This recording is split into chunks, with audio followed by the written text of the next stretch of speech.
السلام علیکم ورحمۃ اللہ وبرکاتہ۔ میرے پیارے آقا علیہ الصلوۃ والتسلیم کے پیارے دیوانوں، خاتون جنت حضرت فاطمۃ الزہرا رضی اللہ تعالیٰ عنہ کی کنیزوں، حکایت نمبر 39۔ باپ کے زمانے خلافت میں۔ ایک دن زمانے خلافت عمر میں حضرت حفصہ رضی اللہ تعالیٰ عنہ نے اپنے والد حضرت عمر فاروق اعظم رضی اللہ تعالیٰ عنہ سے کہا کہ آپ خلیفہ وقت ہیں، کچھ اچھے اور نرم و نازک کپڑے پہنا کیجیے۔ حضرت عمر فاروق اعظم نے فرمایا، بیٹی، بیوی اپنے شوہر کے حال سے خوب واقف ہوتی ہے۔ سچ بتا، کبھی تمہارے شوہر حضور اکرم صلی اللہ علیہ وسلم نے پرتکلف کپڑے پہنے، کبھی 2 وقت پیٹ بھر کر کھانا تناول فرمایا؟ حضرت حفصہ رضی اللہ تعالیٰ عنہ رونے لگیں اور عرض کیا، واقعی حضور اکرم صلی اللہ علیہ وسلم نے کبھی پرتکلف لباس نہیں پہنا اور کبھی پیٹ بھر کر کھانا تناول نہیں فرمایا۔ سبق: ہمارے حضور صلی اللہ علیہ وسلم کا لباس مبارک سادہ لیکن انتہائی پاکیزہ اور نورانی ہوتا تھا۔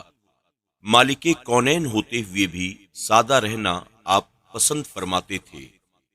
کل جہاں ملک اور جو کی روٹی غذا، کل جہاں ملک اور جو کی روٹی غذا، اس شکم کی قناعت پہ لاکھوں سلام۔ اور اس بات کا خیال بھی نہیں کیجیے کہ معاذ اللہ حضور کو لباس و غذا میسر نہ تھی۔ استغفر اللہ العظیم۔ آپ کا یہ فقر اختیاری تھا، اضطراری نہ تھا۔ جس نے اضطراری سمجھا اس کا ایمان گیا۔ حضور اکرم صلی اللہ علیہ وسلم کی ہر ادا میں سینکڑوں حکمتیں پوشیدہ تھیں۔ آپ نے امیر و غریب میں مساوات پیدا کرنے کے لیے یہ ادا مبارک اپنائی، اس لیے کہ امیر تو پرتکلف لباس اور قسم قسم کی غذائیں کھا سکتے ہیں، لیکن غریب ایسا نہیں کر سکتا ہے۔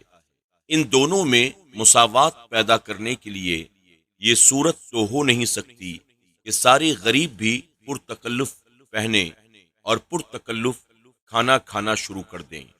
ہاں، یہ صورت ممکن ہے کہ سارے امیر تکلف کو چھوڑ کر سادہ لباس پہننا اور سادہ غذا کھانا شروع کر دیں۔ گویا دونوں مساوات یعنی برابری پیدا کرنے کا طریقہ آپ نے تجویز فرمایا کہ امیر اپنی سطح سے نیچے اتر کر غریبوں کی سطح پر زندگی بسر کریں۔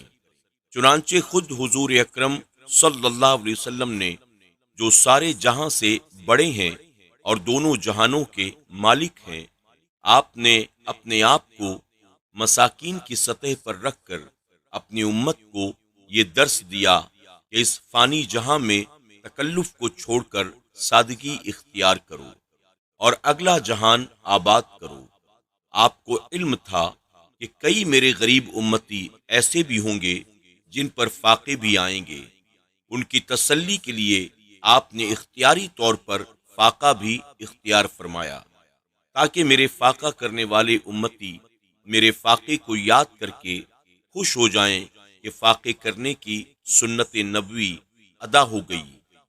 حضور اکرم صلی اللہ علیہ وسلم کی سادگی محض تعلیم امت کے لیے تھی، ورنہ حضور خود فرماتے ہیں، اگر میں چاہوں تو سارے پہاڑ میرے لیے سونا بن جائیں اور میرے ساتھ رہیں۔ یہ بھی معلوم ہوا کہ حضرت عمر فاروق اعظم رضی اللہ تعالیٰ عنہ بھی اپنے آقا صلی اللہ علیہ وسلم کی سنت سادگی کے عامل تھے۔ باوجود اس سادگی کے آپ کا نام سن کر شیطان اور قیصر و کسریٰ بھی کانپ اٹھتے تھے۔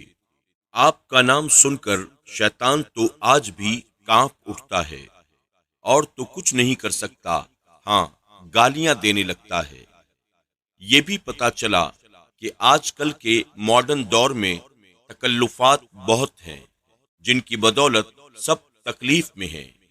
دن کا لباس اور رات کا، اور پھر مہینے مہینے کے بعد لباس کے فیشنوں میں تبدیلی، پچھلے لباس متروک اور نئے لباس شروع۔ زیادہ تر عورتیں ان تکلفات میں مبتلا ہیں۔ یہ کپڑا ضرورت کی بنا پر خریدتی ہیں۔ ٹرنکوں کے ٹرنک کپڑوں سے بھرے پڑے ہوں، لیکن ان کی شاپنگ ختم نہیں ہوتی۔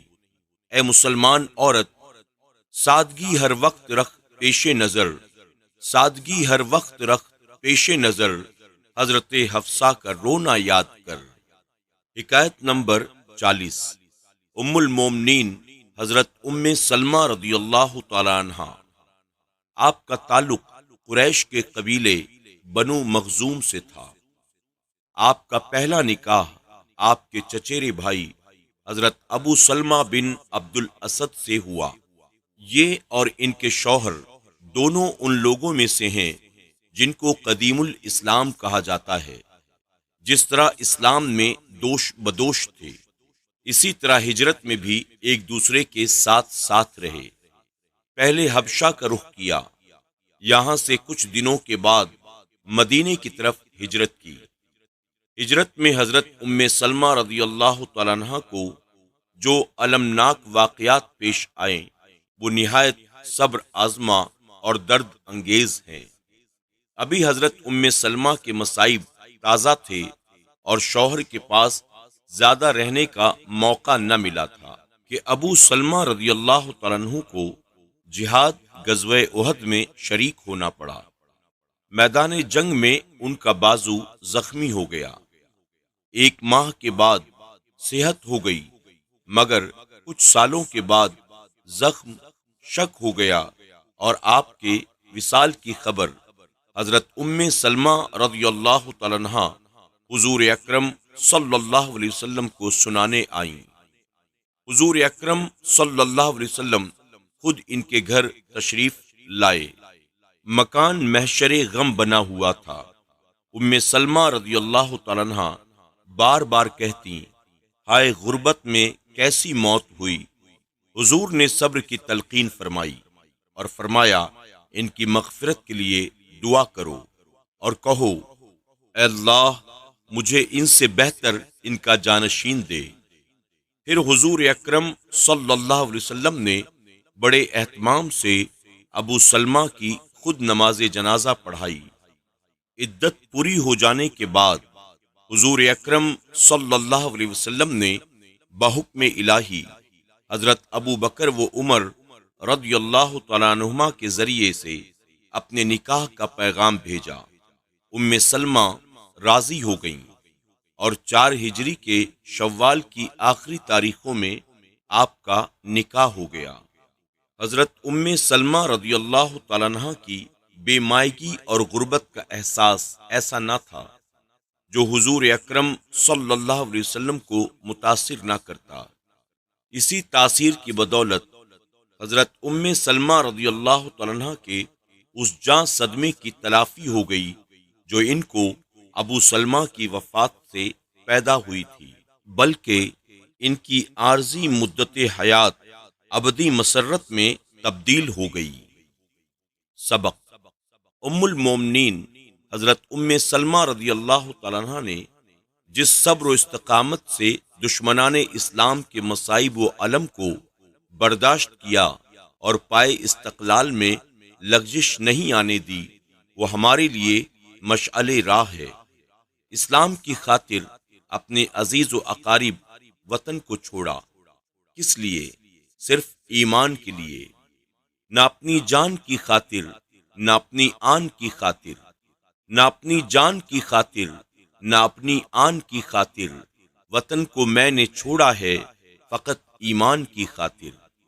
پھر اپنے شوہر کی وفات کے بعد بھی صبر و شکر سے کام لیا اور حضور اکرم صلی اللہ علیہ وسلم کی تلقین، صبر و استقلال پر اور آپ کی دعا پر عمل کیا تو خدا تعالیٰ نے ان کی سن کر ان کے عزم استقلال کا بدلہ اس دنیا میں بھی یہ دیا کہ ان کے پہلے شوہر سے بھی بہتر شوہر عطا فرما دیا۔